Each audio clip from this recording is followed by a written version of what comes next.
Assalamualaikum warahmatullahi wabarakatuh.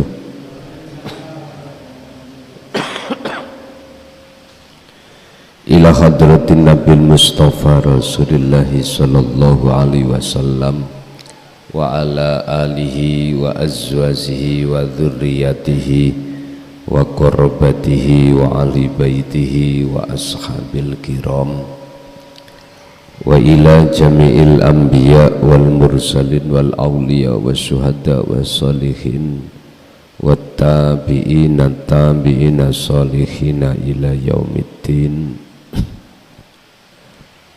wa ila abaina wa ummatina wa azdatina wa masyaykhina wa auladina wa azwajina wa dzurriyyatina wa ahli baitina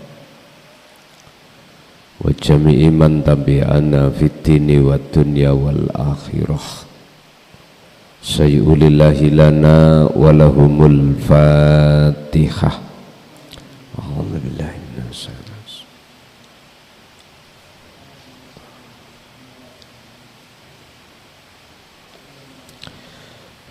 Bismillah, alhamdulillah, la haula wa la quwwata illa billah.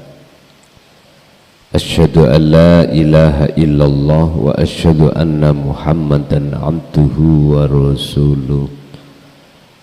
Allahumma salli wa sallim wa barik alaihi wa ala alihi wa ashabihi ajma'in. Rabbi shrah li sadri wa yassir li amri wa hlul 'uqdatam min lisani yafqahu qawli. Sadaqallahul azim. Amma ba'd. Hadratil muhtaramin dumateng para alim, asatid, sesepuh, bini sepuh, tokoh masyarakat, tokoh agama sewilayah Kabupaten Mojokerto, khususipun di Desa Sumberjati, Rangkah Sumberjati, Kecamatan Mojoanyar. Wabil khusus takmir masjid dan jamaah ingkang bisa rawuh ning majelis ataupun di luar, kulluhum ajma'in rahimakumullah. Alhamdulillah, malam hari ini kita masih diperkenankan Allah bertemu dan bermuajah dalam rangka taklim muta'alim yang kita adakan setiap 3 bulan 1 kali untuk sementara. Yang malam hari ini kita akan membahas masalah satu pertanyaan: apakah di alam dunia Allah menciptakan satu kebahagiaan? Ini pertanyaan. Apakah di alam dunia ini yang sifatnya fana, dunia kan fana, dikatakan fana itu boten kekal, mesti akan musno, hancur, itu dikatakan fana. Apakah di alam dunia ini Allah menciptakan kebahagiaan yang sebenarnya? Yang kumaksud kebahagiaan yang sebenarnya itu harus kekal, atau istilah lain jenengan kali kula ning alam dunya iki opo tah enggak ngalami kesusahan, ataukah ngalami kesenangan itu kekal? Niku jenengan piyambak sing jawab, ningati piyambak-piyambak, tapi ing dalam ayat apa yang kusampaikan nanti dalam surat Al-Hadid ayat 20 jawabannya tidak ada. Niku bagaimana kita memahami? Lawong kita itu sebelum punya istri suami bingung, terus pikiran kita bicara, andai kata aku sudah punya istri atau suami bahagia mungkin lah, ngoten nggih. Lu sungguh Pak, dikasih Allah jodoh datang, nikahlah kita. Kira-kira kathah remeke napa kathah senenge? Wis sampean piyambak sing jawab. Nek paribasane wong Jawa senenge sak klenteng, remeke sak rendeng. Orang Jawa gitu. Niki maksudnya ya nopo? Setelah kita punya suami atau istri, langkah berikutnya mesti Pak dalam rumah tangga pengen punya anak, otomatis. Bahkan lama berpuluh tahun nggak punya anak, supaya kita punya itu anak mupon, kita asuh biasa. Nek kata orang Jawa didamel pikat lah, ngoten nggih. Oke Bapak, kita dikasih Allah anak. Kira-kira ketika anak sudah dikasihkan Allah, antara bahagia dan susahnya gimana? Kalau bahagia yang dimaksud nanti adalah sing kekal, artinya enggak menerima susah, namanya itu bahagia. Udah habis kita punya anak, mesti dalam rumah tangga kita itu mikir bagaimana kebutuhan semuanya tercukupi. Ini semuanya kita sebagai manusia kalau sudah berumah tangga, sandang, pangan, papan. Kita sebagai seorang suami mesti mikir bagaimana keluargaku nanti punya rumah, tidak ngontrak.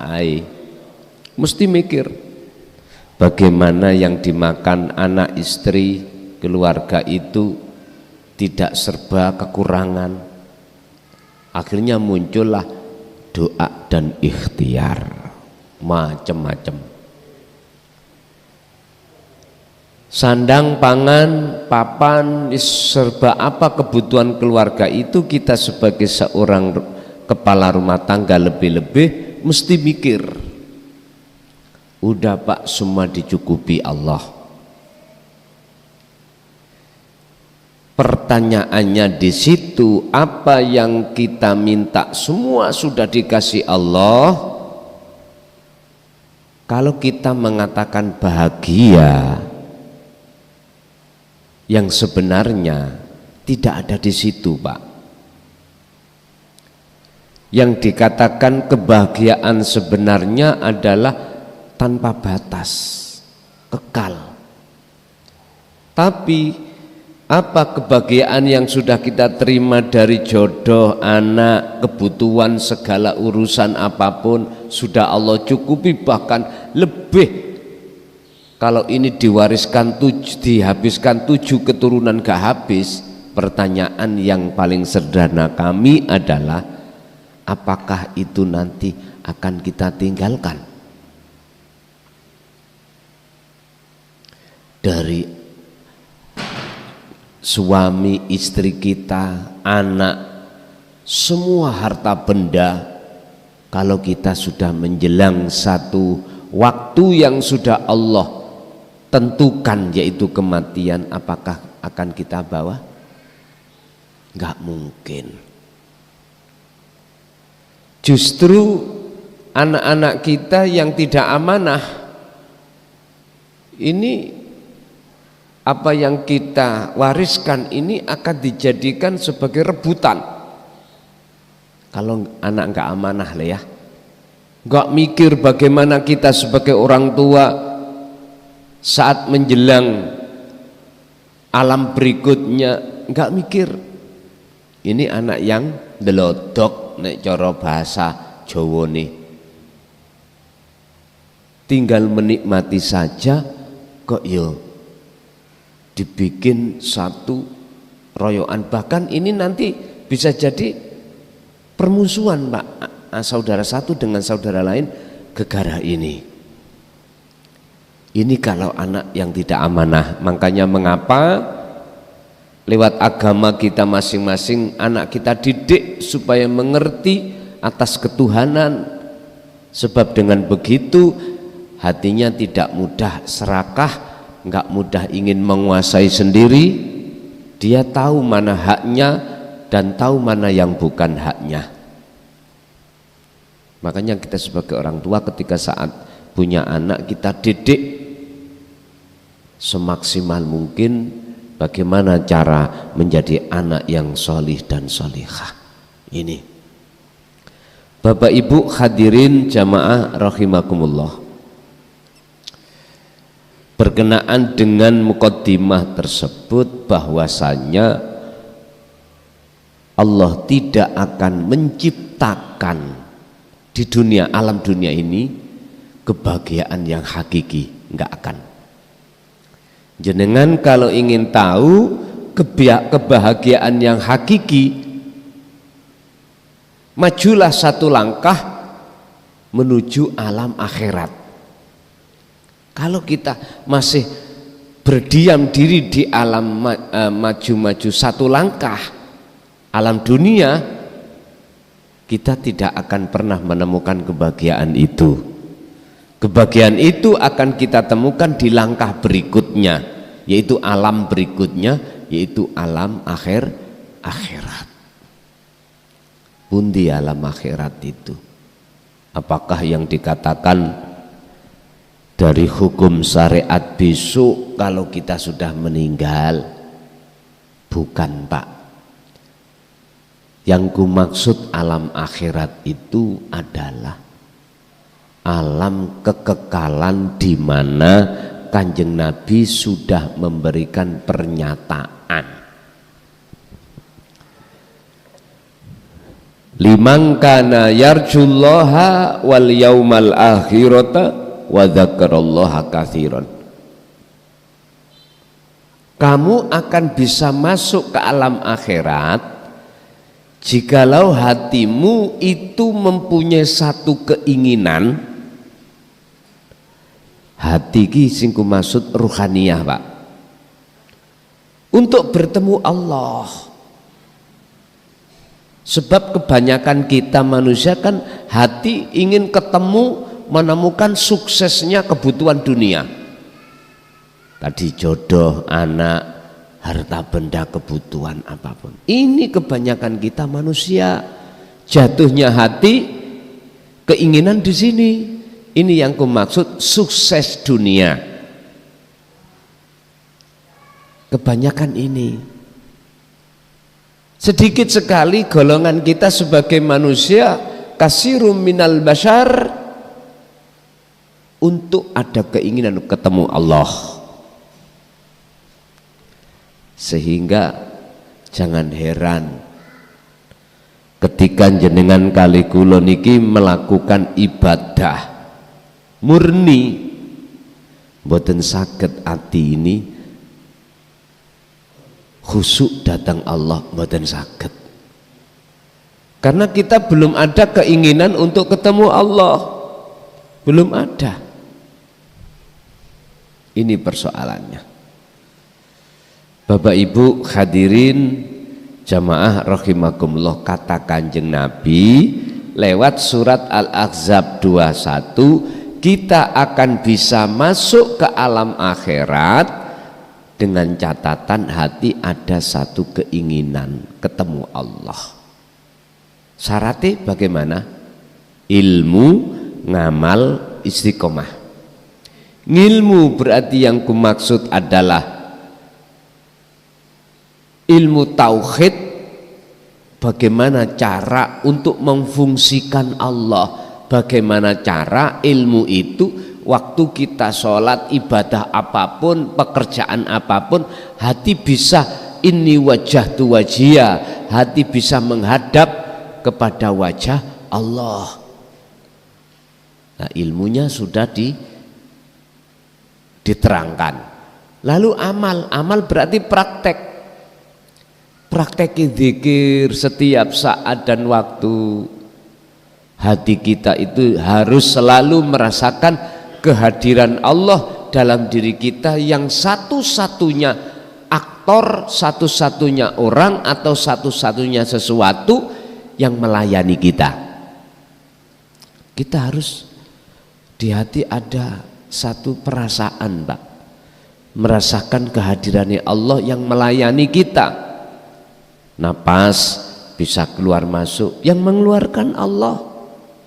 Jantung, darah berputar, apapun ngalam, termasuk hujan niki di luar kita.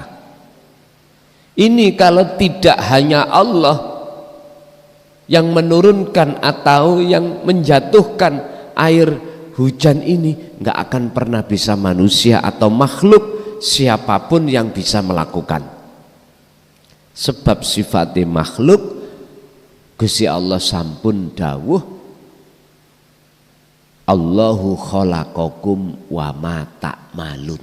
Wama, dan apapun ya yang keluar dari pergerakan makhluk itu sing gerakni Allah, bukan dari makhluk itu sendiri. Bapak Ibu rahimakumullah, kalau ini sudah kita terapkan, kita jalankan setiap saat dan waktu, tidak mengenal keadaan atau waktu, itu disebut istiqomah, maka disitulah nanti akan menjadikan jenengan kali kula bisa masuk, jiwa ini masuk ke alam akhirat waktu jasad masih ada di dunia. Sebab alam akhirat itu yo ada di dalam alam dunia ini. Artinya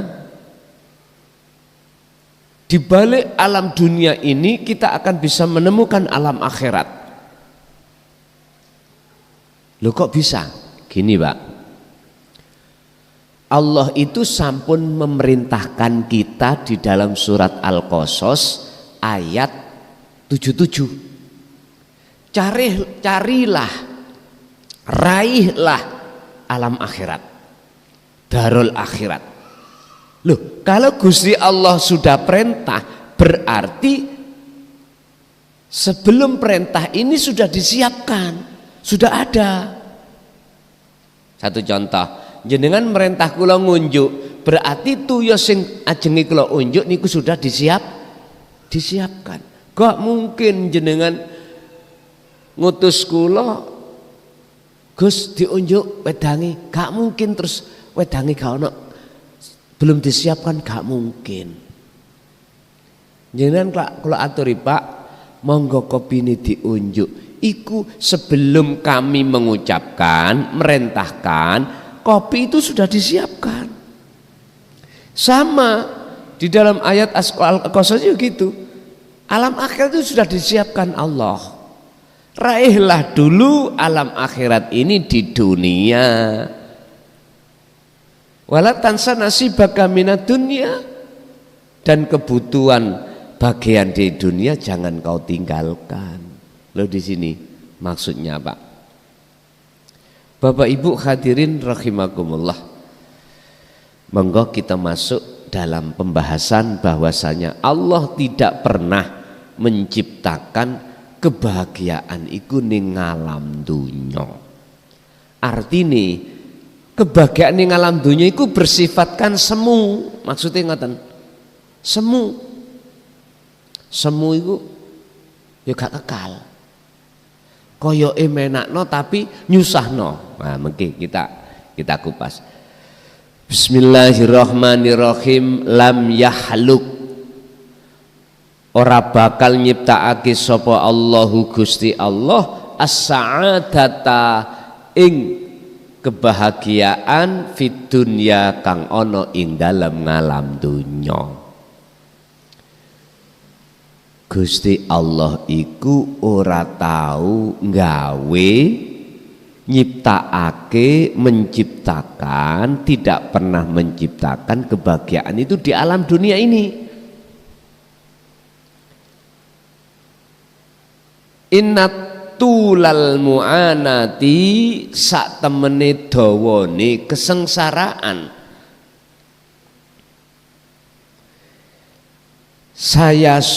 Saya sya'uru biha kang bakal ngerasakake biha kelawan kesusahan yang berkepanjangan opo kolbul insani sing ngrasakno atine menungso. Sesungguhnya susah yang berkepanjangan ini akan dirasakan oleh hati seseorang iku idza baqiya, apabila ketika idza baqiya tatkalane se tetep apa qalbul insan fit dunya kang ana ing dalem dunya.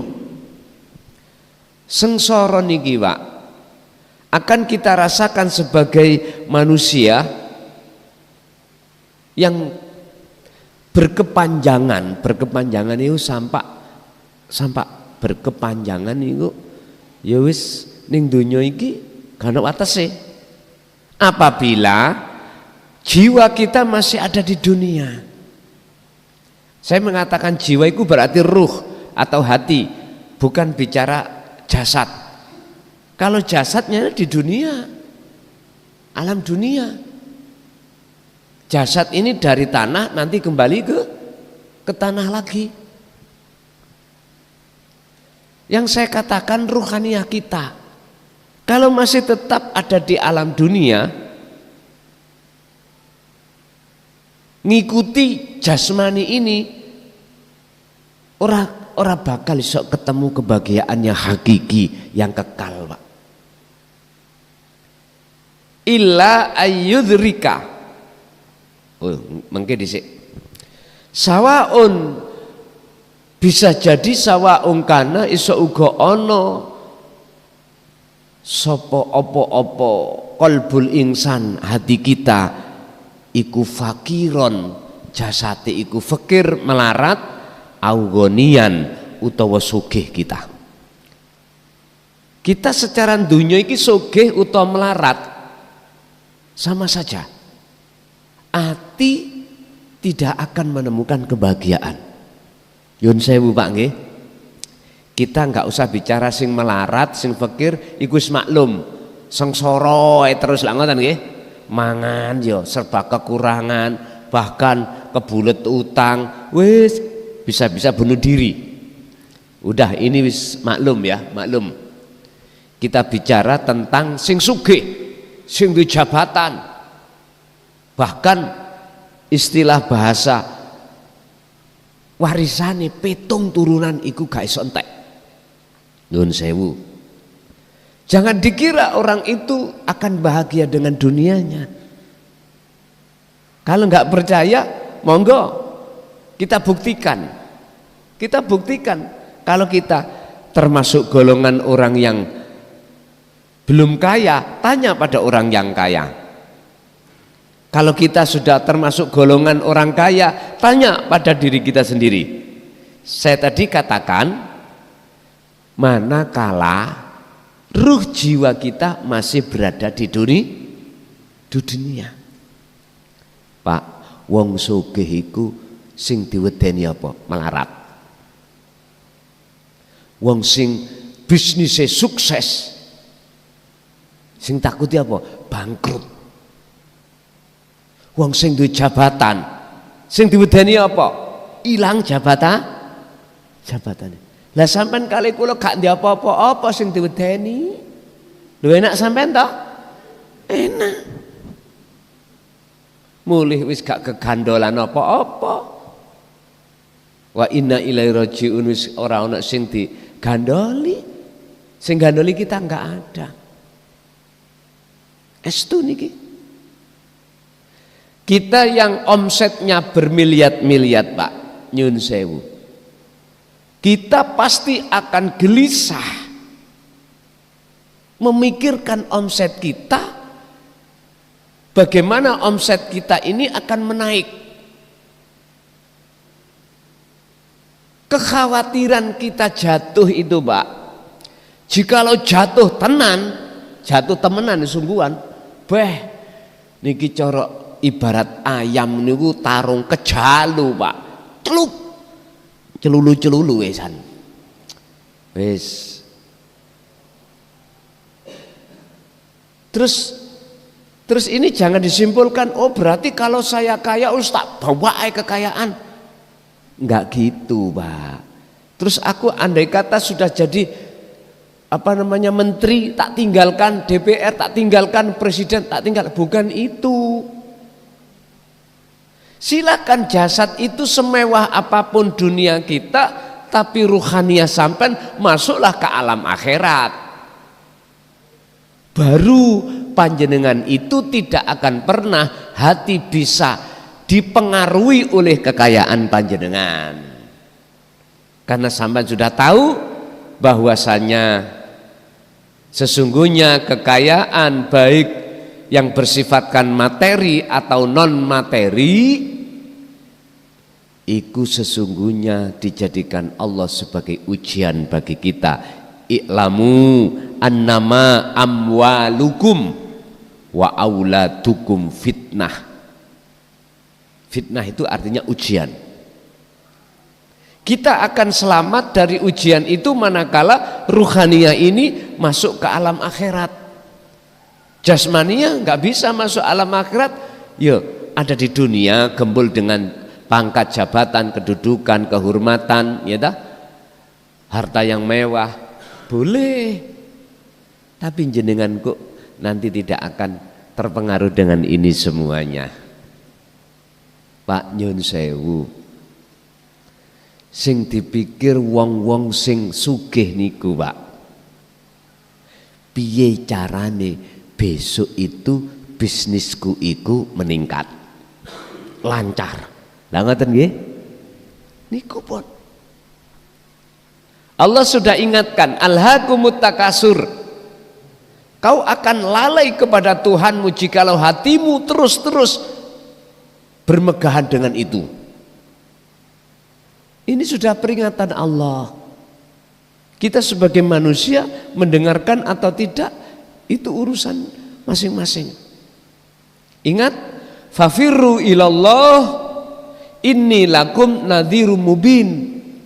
Saya ini hanya memberikan nasihat.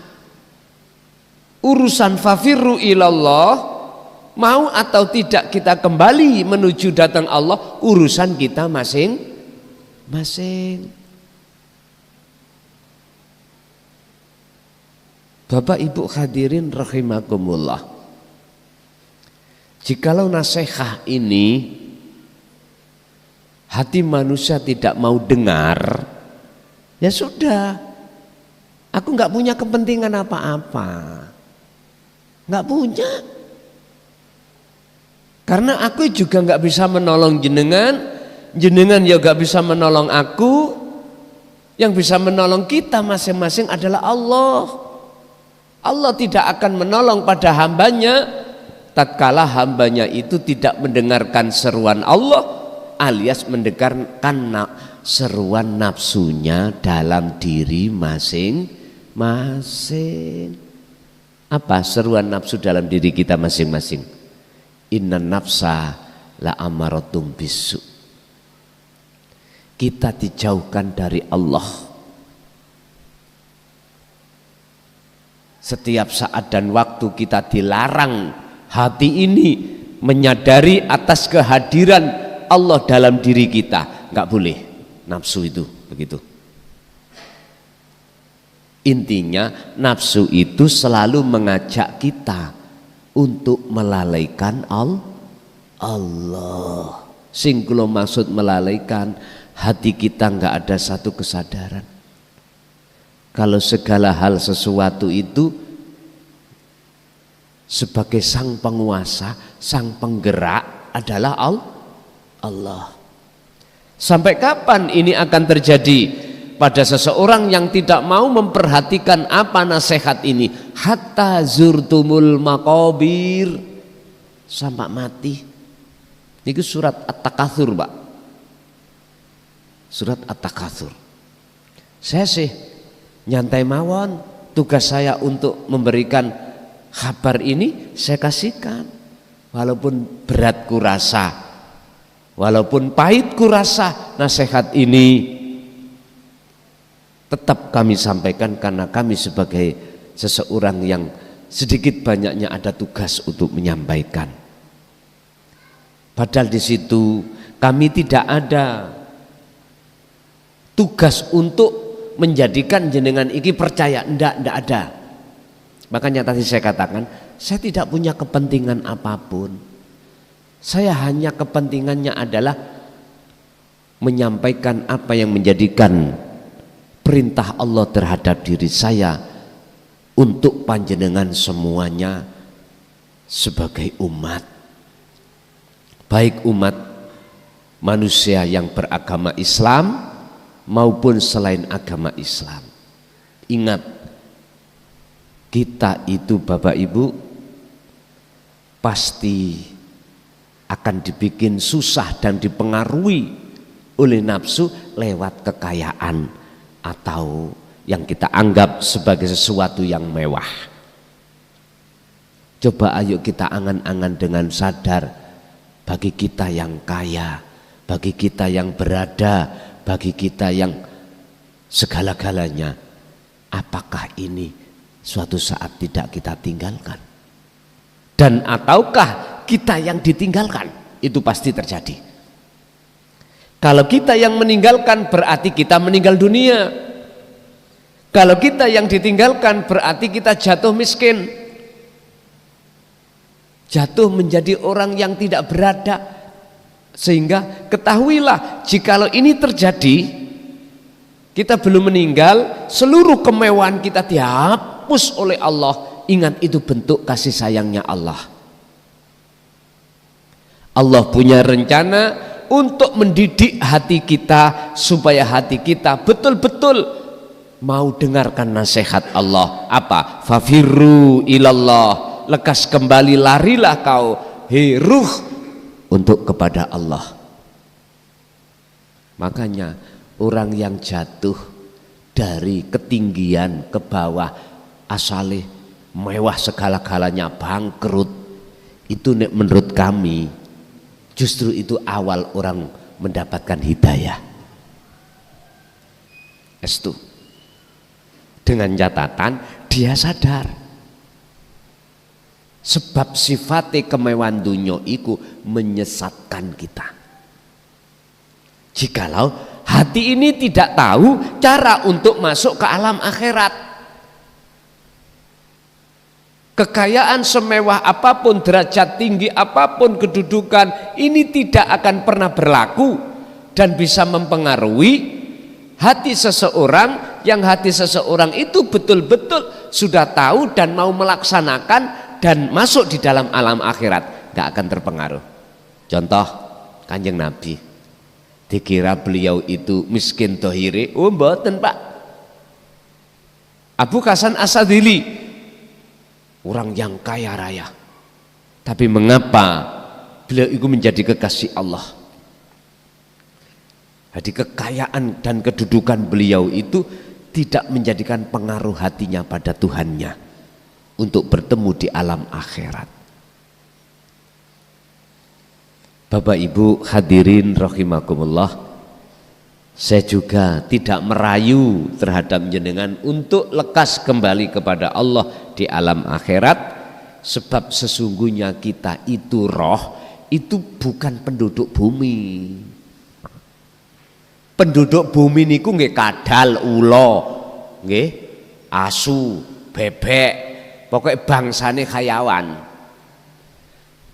negeri sampean kali kula ruhaniyah itu akhirat. Oleh karena kita sudah berani mengatakan dan berjanji kepada Allah atas amanah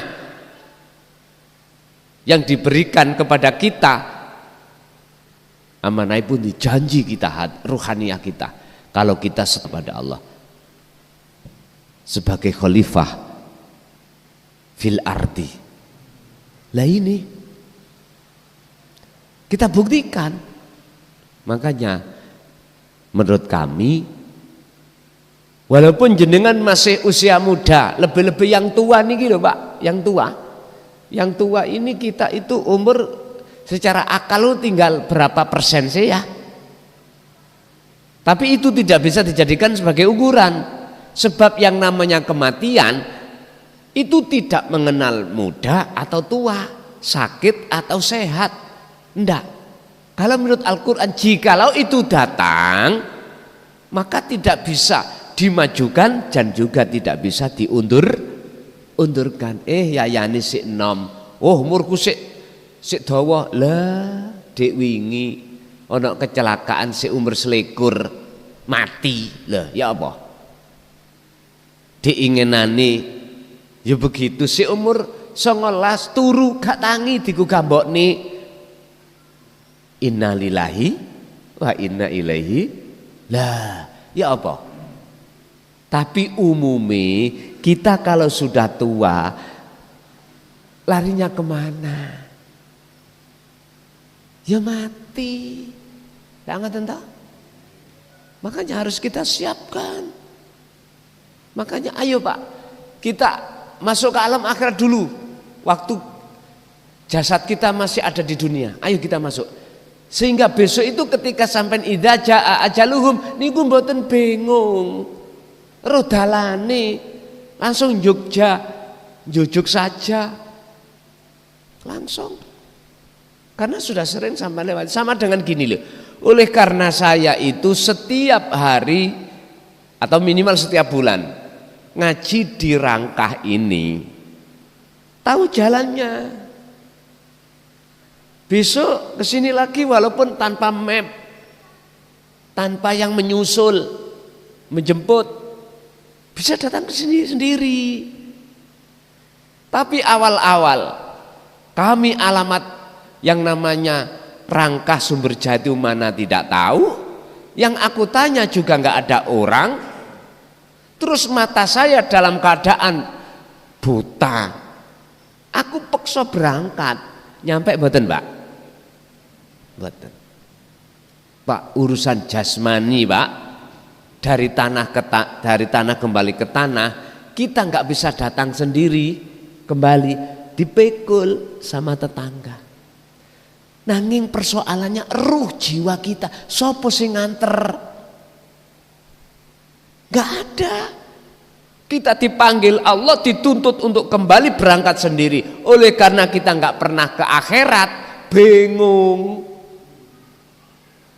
Di samping mata kita, mata hati yang disebut ainul basirah buta. Alamat ke akhirat juga nggak tahu. Yang ditanya juga nggak tahu. Bahkan malaikat Mungkar Nakir bertanya, Marabuka, manabiuka, kiblatuka, dan seterusnya. Sampeyan takok sinten? Takok malaikat Mungkar Nakir. Ya ngeten sesuk. Sadurunge sampeyan ditakoki, sampeyan takok dhisik nang Mungkar Nakir. Kir, pangeranmu sapa? Ya Allah. Padha mek pangeranku, padha mek awakmu. Lho ngoten lho sesuk iku. Dadi dhek nek takon, lho wis kok jawab ngono lho, enak to? Nah. Iku cara bahasane Abu Nawas lah yang ngono kuwi. Artinya Pak, malaikat Mungkar Nakir itu opo kok bertanya, kok gak ngandani, malah sing ngandani wak mudin. Waktu ditalkin iki lho. Iku artinya di alam itu tidak ada sing sampean takoki. Ruhi berangkat dewe. Berhubung ruh sampean kali kula meripat iki wuto wis gak ro alamate dhisik akhirat iku nang Allah wa inna ilaihi rajiun niku. peteng dedet nggih mboten saged. Sama halnya secara jasmani di dunia ini. Kita dari ngaji nanti jenengan coba ibu-ibu sampai merem, bapak merem, mantu mboten saged dugi griya mboten saged. Tidak bisa kita akan sampai di rumah. Nggih mohon maaf lah Pak, kula nggih mboten maido umat, sing tak paido iku ulama. Mengapa tidak mau membimbing hati umat kita sebagai umat, dibimbing, diarahkan untuk ke Allah? Ini persoalannya. Makanya sok niku sing dadi intipin rokok ulama dulu. Ulama dulu. Sing gak terima monggo. Gitu. Umpama sing ngerti gak gelem dodoke monggo. Ya niki. Empun disalahno sik umat iki. Persoalan umat ini mau ada hati keinginan ketemu Allah atau tidak bertemu Allah tergantung imam kita. Kalau imam kita mengarahkan terhadap selain Allah, termasuk selain Allah itu apa? Makhluk, disebut makhluk. Surga makhluk nggih? Pahala makhluk. Semua makhluk kalau tidak diarahkan ke Allahnya, ya sudah, siap-siaplah kita sebagai ulama akan menanggung akibatnya, menjadi intipe geni rokok.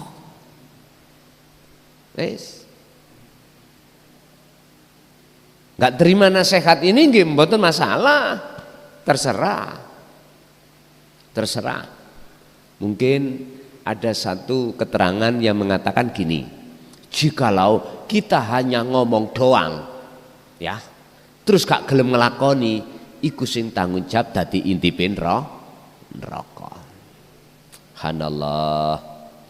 Bapak Ibu hadirin rahimakumullah, kita lanjut kembali kepada keterangan bahwasanya dunia itu termasuk kemewahan dunia kalau kita tidak menyadari bahwasanya itu ada tipuan di balik kebahagiaan itu, maka sampai kapanpun kita tidak akan pernah mendapatkan kebahagiaan yang sesungguhnya atau kebahagiaan yang kekal. Pun illa ayudriku, sugih iku, kekayaan itu akan menjadikan kesengsaraan dalam hati jenengan, illa ayudriku, kecuali yento sadar sira kabeh anna mata al hayatid dunya, sak temene ing kesenangan kehidupan dunia iku hururun minas syaiton, tipuane minas syaiton, saking setan, nafsu maksudnya.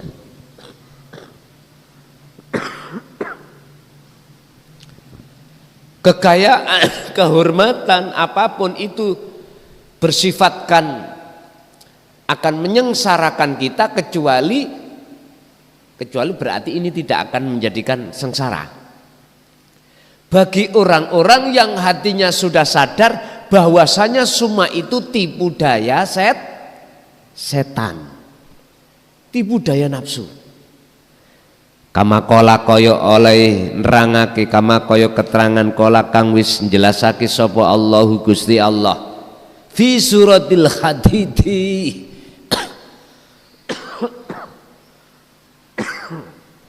ing dalam surat Al-Hadid al-ayata al-isrina, ing ayat 20. Rupane ayat wa mal hayatud dunya illa mata'ul gurur, wa mal hayatud dunya ora ana utawi kehidupan dunia, di dunia ini, alam dunia iku illa mata'ul gurur, kejaba mung bujuk, kejaba kesenangan itu sifatnya bujuk. Kecuali kesenangan, kebahagiaan yang bersifatkan menipu. Loh, kok bisa dikatakan menipu?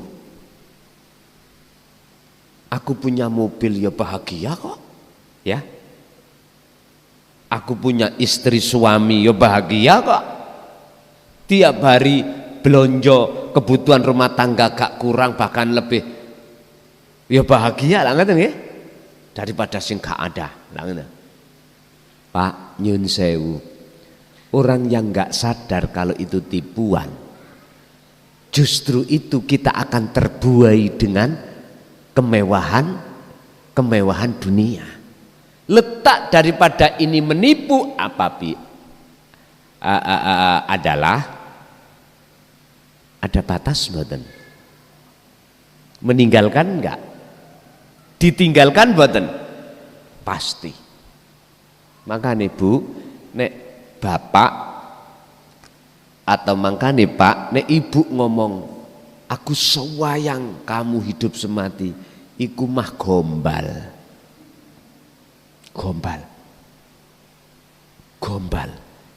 Kalau yang diucap itu tidak dari hati yang tulus, mah gombal itu. Sing tulus apa? Kalimat itu kalau tidak muncul dari alam akhirat, gombal. Temen gombal. Tapi kalau munculnya dari alam akhirat, nggih niki sing dimaksud Kanjeng Nabi dawuh, sok kuwi ning akhirat, kuwi akan ketemu sapa sing kok senengi waktu ning donya. Iku artine sumbere perkataan itu dari alam akhirat, bukan omongan ning alam dunya. Ngaten nggih. Artine nek cara orang Jawa iku metu saka ati sing luhur. Ati yang berbudi luhur. Lah baru niki bisa dipertanggungjawabkan yang namanya kasih sayang yang akan kekal. Jadi illa mataul ghurur, kesenangan yang menipu adalah bisa diartikan karena kalau kita yang tidak meninggalkan, kita yang ditinggalkan. Satu, nomor dua, rasa khawatir kita yang asalnya menjadi DPR terus takut kehilangan jabatan itu, rasa khawatir itu berarti nggak ada kebahagiaan. Jenengan pernah dengar mboten istilah kursi panas? Jabatan iki lho. Mengapa disebut panas? Ngoten nggih? Lho nggih. Ini sudah mendunia, Pak, nasional bahasa ini. Kursi panas. Apa artinya itu? Ini surat Al-Hadid ayat 20 tadi. Sebetulnya panas itu akan membakarmu. Nyun sewu, ini adalah jabatan merupakan satu amanah. Apabila kita tidak amanah, diperiksalah polisi, diperiksalah KPK, diperiksalah kita inspektorat, gak ndredeg hatimean. Apalagi ada negara yang betul-betul menginginkan warganya itu merata alias maju. Sederhana memang. Menurut kami kalau kita ngomong sistem negara itu bisa makmur, cara perkembangan ekonomi cepat. Lihatlah sistemnya komunis. Iya. Walaupun kita bukan negara komunis, boleh dong mengiblat aturan komunis. Apa sih aturan komunis? Gini yang paling mendasar. Kita itu dalam hal kekayaan negara itu dinikmati seluruh penduduk masyarakat. Apa? Merata toh? Nggak boleh pejabat-pejabat itu hidupnya itu di atas kita sebagai masyarakat.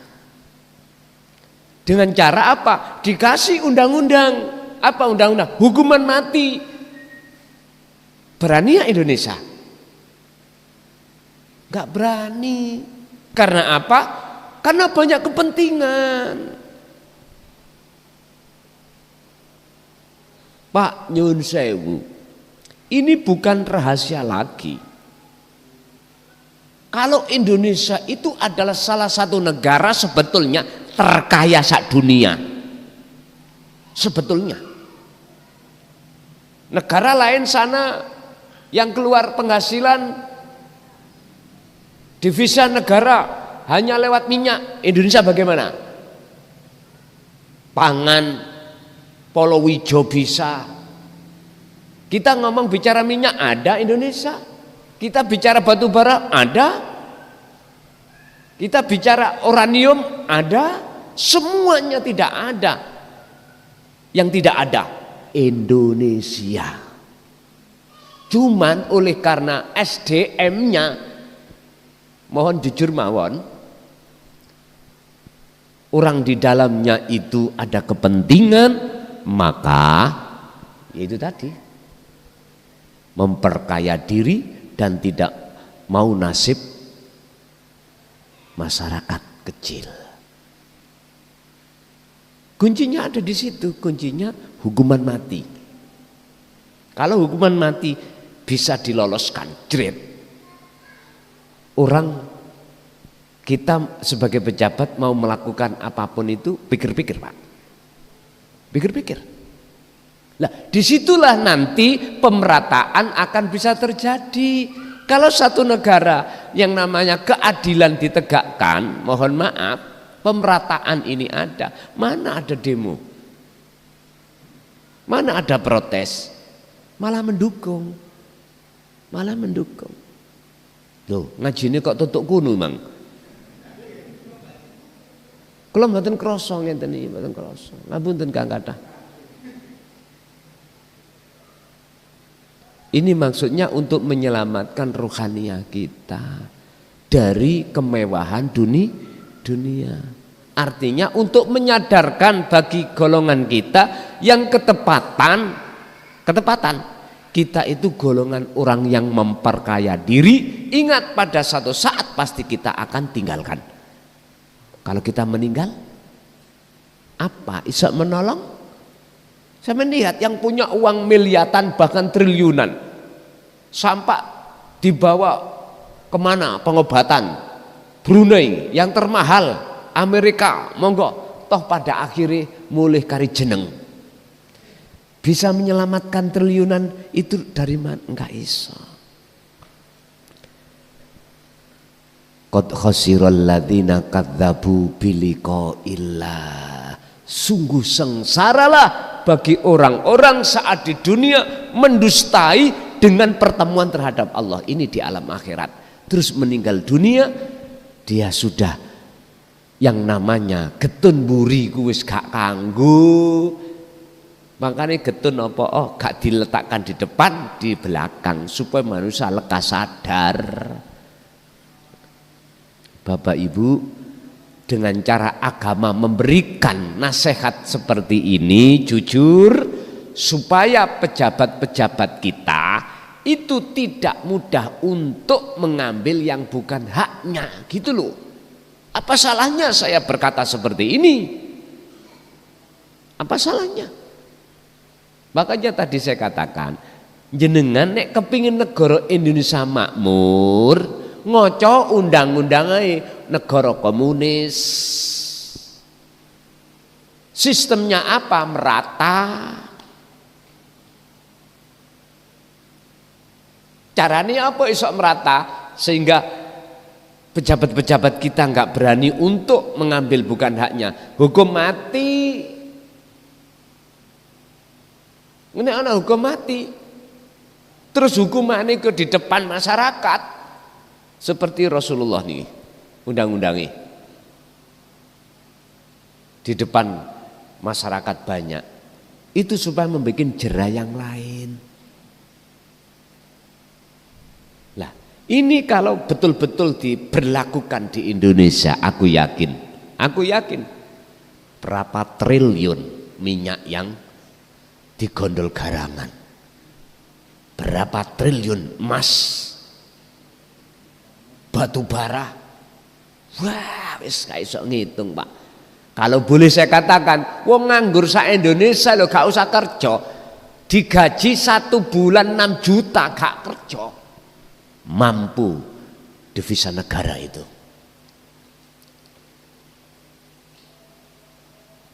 APBN mampu. Oleh karena mohon maaf kita sendiri dalam misalnya rumah tangga ono sing culas, ada yang curang, nggak bisa Pak dalam keluarga itu akan harmonis karena culas. Bapak diam-diam mengadakan satu perilaku di belakang ibu, selingkuh. Susah nggih Bu nggih? Susah, wis gak kondisi.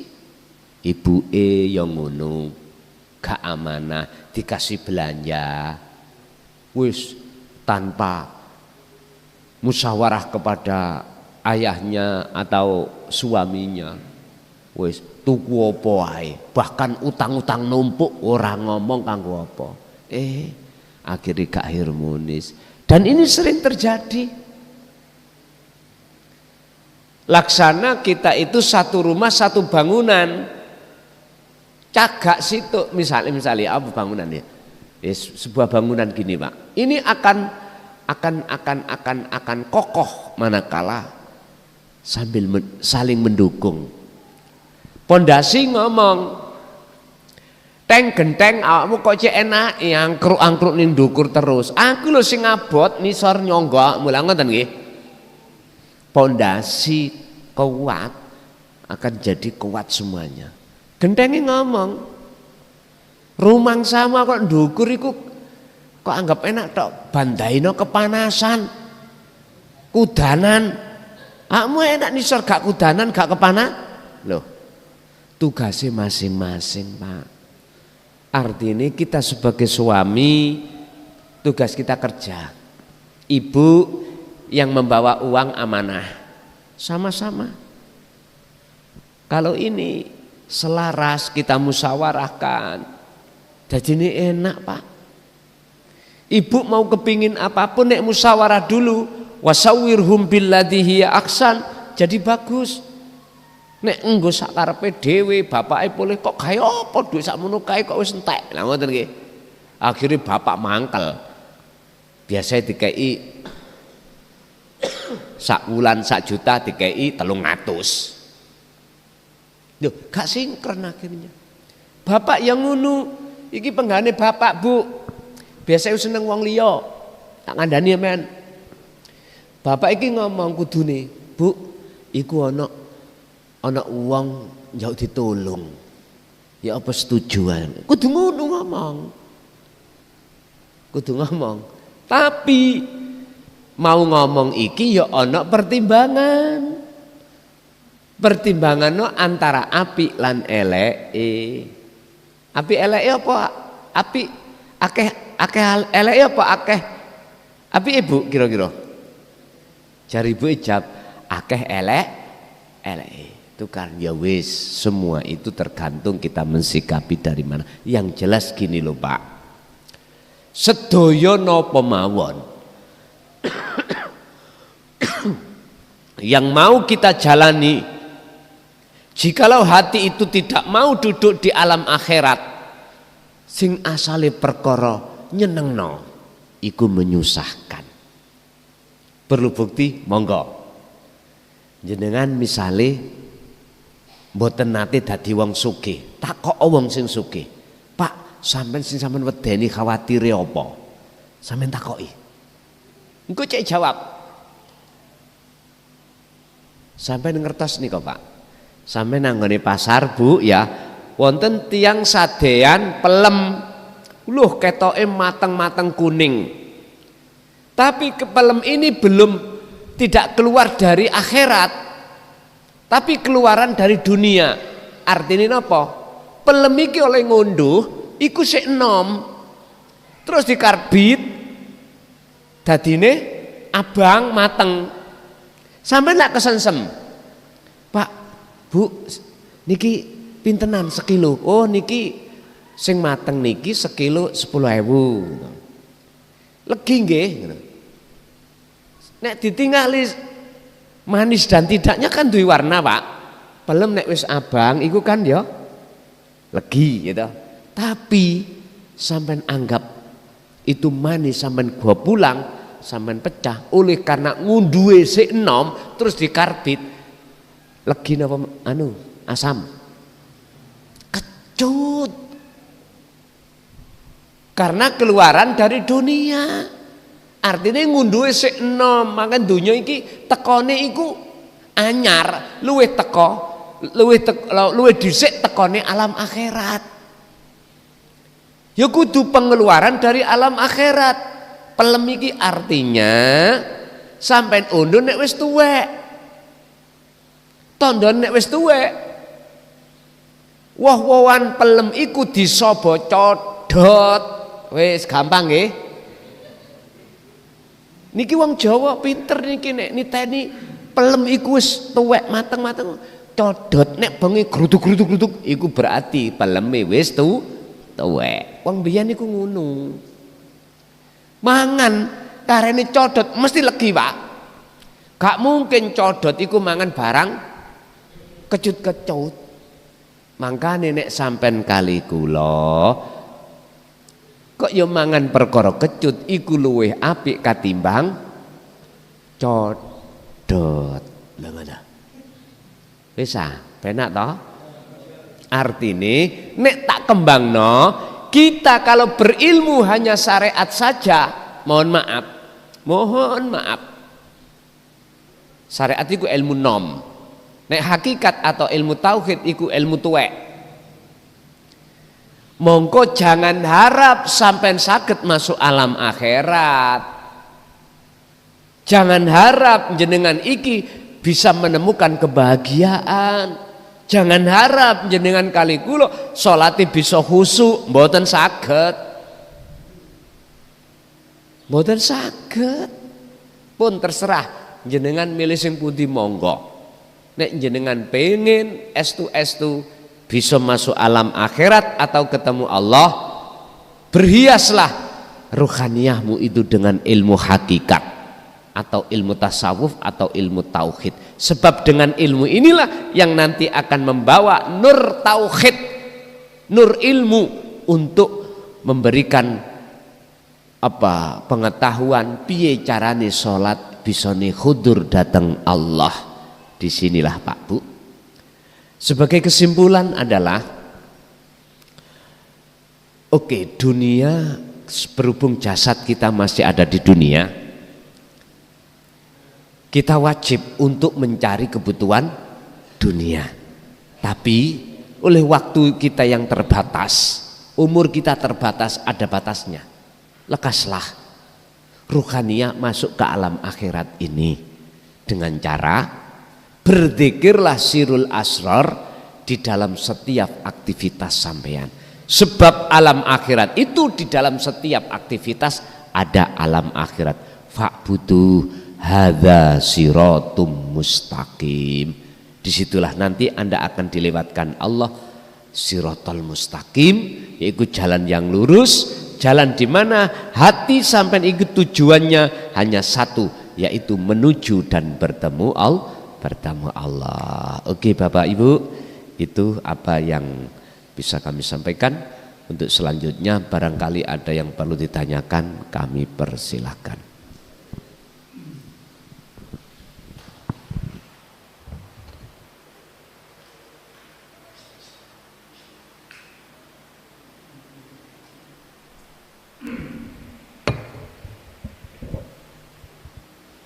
Bismillahirrahmanirrahim. Assalamualaikum warahmatullahi wabarakatuh. Terima kasih Gus telah diberikan waktu kesempatan untuk bertanya. Bagaimana tema tadi adalah akhir doa setiap saat kita ucapkan Rabbana atina fid dunya hasanah. Ya Allah, berilah kami kebaikan dunia dan kebaikan di akhirat.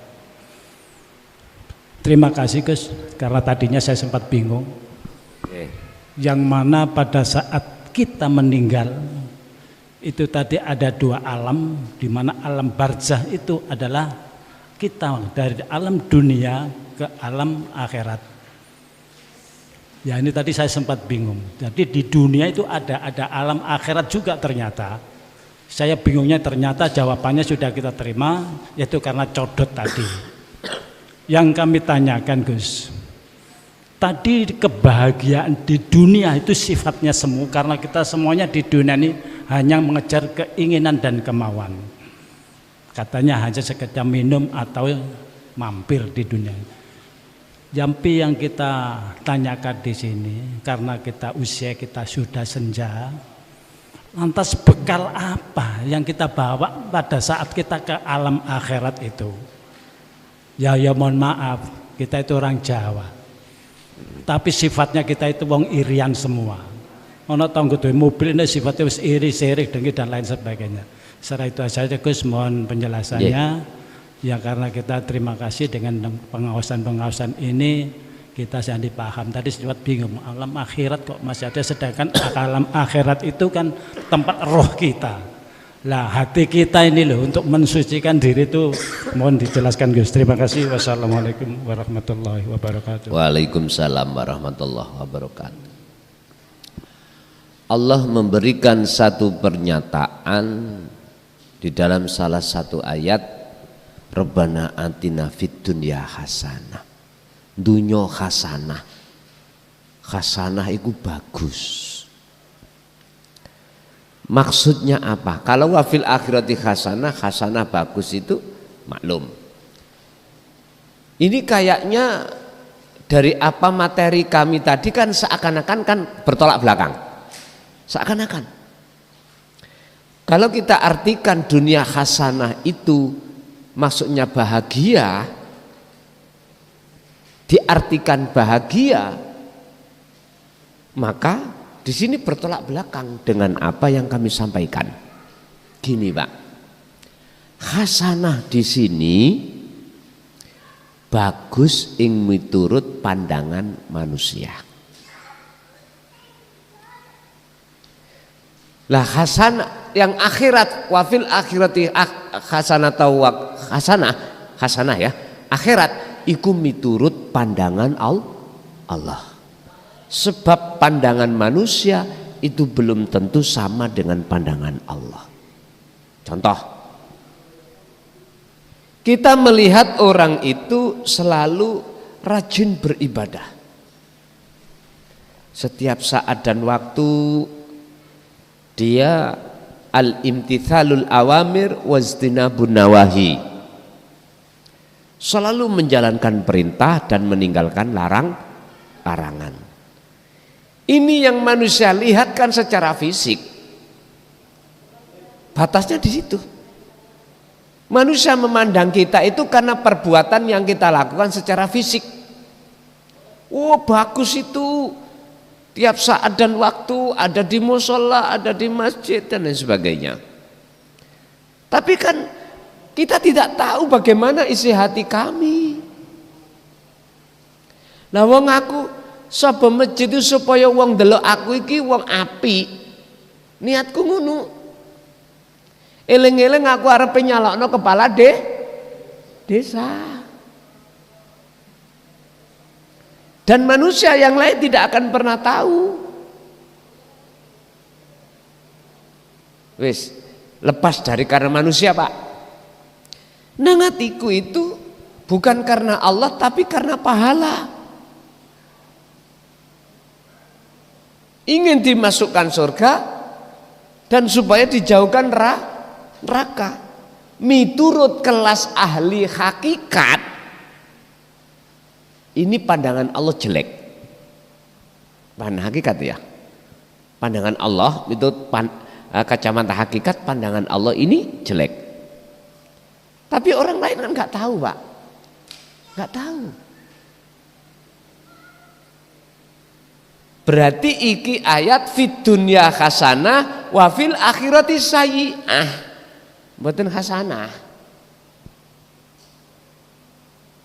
Lah piye carane fid dunya hasanah wa fil akhirati hasanah iki pandangan menungso apik luwih-luwih pandangane Gusti. Iki maksudnya ayat. Tapi sering diterjemahkan oleh oleh seseorang, hasanah di sini adalah ukurannya dunianya mewah. Pokoknya mboten tretekan Pak golek kebutuhan mboten iku hasanah wis. Kebanyakan orang mengukur dari sini, Pak. Tapi kalau ukurannya iku kebahagiaan ada di sini, sampean tanya, sampean riset, sampean tesis, tanya ijtihad, tanya orang-orang yang seperti itu, bahagia betul enggak? Wis Mojokerto mana yang terkaya? Lah kok mulai puncak pimpinan Mojokerto, bupati sampai kepala desa, bahagia enggak dengan adanya itu, jabatan itu? Artinya gini, gak tambah sumpek kah? Gak ketir-ketir lah, gak rasa khawatir lah. Apalagi kalau kita sudah berani melakukan tindak pidana, melanggar hukum dengan bentuk kita korupsi, terus terdengarlah oleh BPK, diperiksa, apa gak ngeluh, gak deg-deg Pak mriki, ngomong gak tak taboki ya men, lho nggih. Udah, kita yang punya image, punya pengaruh di mata masyarakat, katakanlah kita sebagai ulama, kita dihormati seluruh umat, katakan Mojokerto. Terus kita melakukan satu kesalahan dan konangan terhadap salah satu warga kita atau masyarakat kita, contoh kula niki, contoh kula mawon, mari mangku purel kewenangan. Wah, loh jenengan goson ya, aduh mateng iki rek ini. Kira-kira gak duwe rasa khawatir jatuh harga diri enggak? Ayo ngomong enggak, tak taboki ya men. Subhanallah, ketakutan-ketakutan yang seperti ini Bapak Ibu memberikan sinyal dan tanda bahwasanya di balik kemewahan kami ternyata menyimpan bom waktu. Gelisah. Justru jenengan yang tidak punya apa-apa ini, yang tidak ada rasa khawatir. Istilah bahasa sederhana paribasane wong Jawa, gak tumun kiai wani noyuh nok nggone ban, nek gak kuli umpawa sopir lho ya. Wani ya kiai ngatar nok noyuh ban ngono, mboten wani. Karena merasa punya kehormatan. Jadi yang dimaksud hasanah ini ada dua kita pandang, dua tafsir. Monggo ada yang menafsirkan hasanah ini adalah pandangan manusia api, itu karena perbuatan kita solih. Yang kedua, pandangan umum ini memandang diartikan hasanah ini dunianya sukses. Tapi saya mengambil materi ini dunia sukses, ya tak? Di situ itu akan menjadikan sesuatu duri di dalam diri. Akan tersimpan satu bom waktu kalau kita itu tidak waspada. Terus bekal apa yang harus kita persiapkan untuk bisa masuk ke alam akhirat? Bapak Ibu mungkin bisa dibuka di dalam surah Al-Kahfi ayat 110 ya. Ayat terakhir itu. Ngeten. Barang siapa yang ingin bisa masuk ke alam akhirat atau bertemu Allah, dua persyaratan di sini bekal. Persyaratan ada dua. Pertama, falyamal amalan sholihan. Berbuatlah hatimu, jiwamu. Wong sing mlebu alam sing mlebu nang alam jiwa bukan jasmani kok. Dengan amal yang bagus. Amal yang bagus itu bagaimana toh Pak? Kalau amal bagus jasmani sudah jelas niki mboten kula bahas. Amal bagus rohani jenengan iku hanya berzikir. Zikir yang kumaksud di sini adalah sadar bahwa sadar diri dalam diri sampean iki menyadari bahwasanya segala apa yang muncul dan timbul seluruh makhluk iku sumber sangka Allah bukan dari makhluk.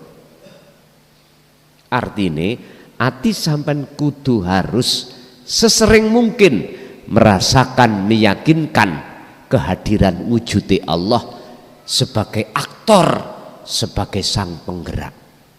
Hanya itu.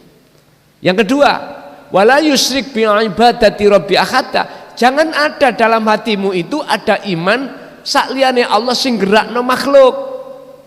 Jangan ada. Selain apa yang terjadi di dalam aspek takdir enak gak enak, jangan melihat makhluk, jangan beriman kalau itu datangnya dari makhluk. Terus sangka pundi? Sangka Allah. Jangan punya iman saking malaikat, saking iblis atau nafsu. Niki hilangkan. Ini maksudnya ayat wala yusrik bi ibadati rabbi ahada. Janganlah kau menyekutukan, menyamakan sesuatu, mengadakan sesuatu selain Allah itu pada dirimu. Jangan. Nah, inilah Pak yang ku maksud, hati harus bebas dari syirik khafi. Inilah bekal Pak. Tandanya gini loh Pak, besok itu secara syariat orang itu bisa masuk alam akhirat atau tidak. Artinya alam akhirat dimasuk adalah rahmat. Rahmat yang dimasuk bahasa syariat surga. Orang itu bisa masuk surga atau tidak itu tergantung ning dunya iki wis bisa masuk alam akhirat atau belum. Karena itu ditenani. Kalau belum, ya jangan harap bisa masuk. Walaupun amaliyah sampai secara dohiriyah iki di mata manusia wapi, bagus, tapi di mata Allah itu sayyi'ah. Ini kalau menurut kami bukan bekal yang bisa menyelamatkan jenengan kali kula untuk bisa masuk ke alam akhirat. Boten saged. Ingat ya, bukan sholat, zakat, puasa, hajinya Imam Ghazali yang menjadikan beliau dapat rahmat Allah. Hanya perkara kecil apa? Ketika beliau menulis kitab Ihya Ulumuddin, membiarkan lalat masuk pada mangsi, meminum sampai kenyang. Dia berhenti olehnya menulis. Nek zaman dulu Pak ya, orang menulis itu antara mangsi dengan bolpen itu berpisah. Jadi ada asbaknya gini, ada mangsi. Kalau di pondok-pondok sampean tahu. Kayak resi gedang nih kalau ya, serabut-serabutnya itu terus dicampur kali mangsi digosok neng piring ya. Niki zaman kula siyen. Terus dikasih tuyo. Terus napa jenenge serabute anu niku? Apa kok serabut kok mboten kapas ae padahal kapas ada? Karena nyun sewu arese gedang iku mengandung telutuh. Inilah yang menguatkan tulisan sampai puluhan tahun sampai sekarang di kitab saya masih jelas. Telutuh, ngandung telutuh.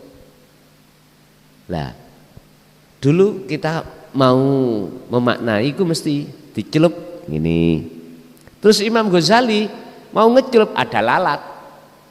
Terus beliau biarkan sampai kenyang. Setelah itu miber baru beliau teruskan. Apakah hanya sendemel iku, sekecil itu yang menyebabkan Allah memasukkan rahmat, bukan masalah laku dohiri iki, Pak. Sambungi ati menyang Gusti dalam kejadian ini.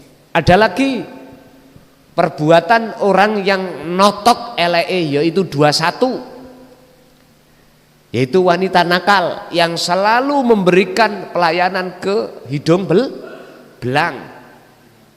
Mengapa beliau gara-gara ngombeni kirik, ngombe kirik ngelak, iku Allah ngelebokno rahmat surgane. Ayo, ini kalau Anda tidak mau memikirkan, berpikir, bertafakur maksud daripada makalah ini, yes gak ketemu, Pak. Bukan persoalan perilaku dohir api elek iki, tapi perilaku ini ruhaniyah. Sebab sesungguhnya yang masuk ke alam akhirat itu adalah ruhaniyah. Ruhaniyah iku negeri akhirat. Kalau jasmania iki sampai kali kula dari tanah kembali ke tanah. Lah ruhaniyah iku biar nyata wujudnya ya diwujudnya rupa jasmania iki. Sekarang tinggal pertanyaannya adalah bagaimana cara sampean iku bisa masuk ke alam akhirat rahmat? Bekal apa yang harus kami bawa? Itu tadi, Pak.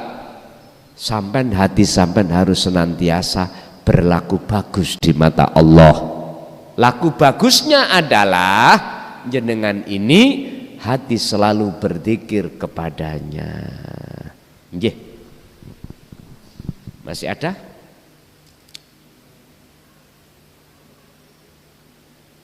Ibu ada, Bu?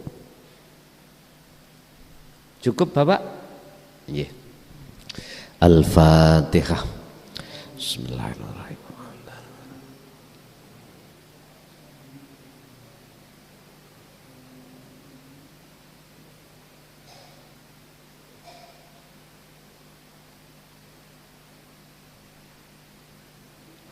Akhirul kalam. Assalamualaikum warahmatullahi wabarakatuh.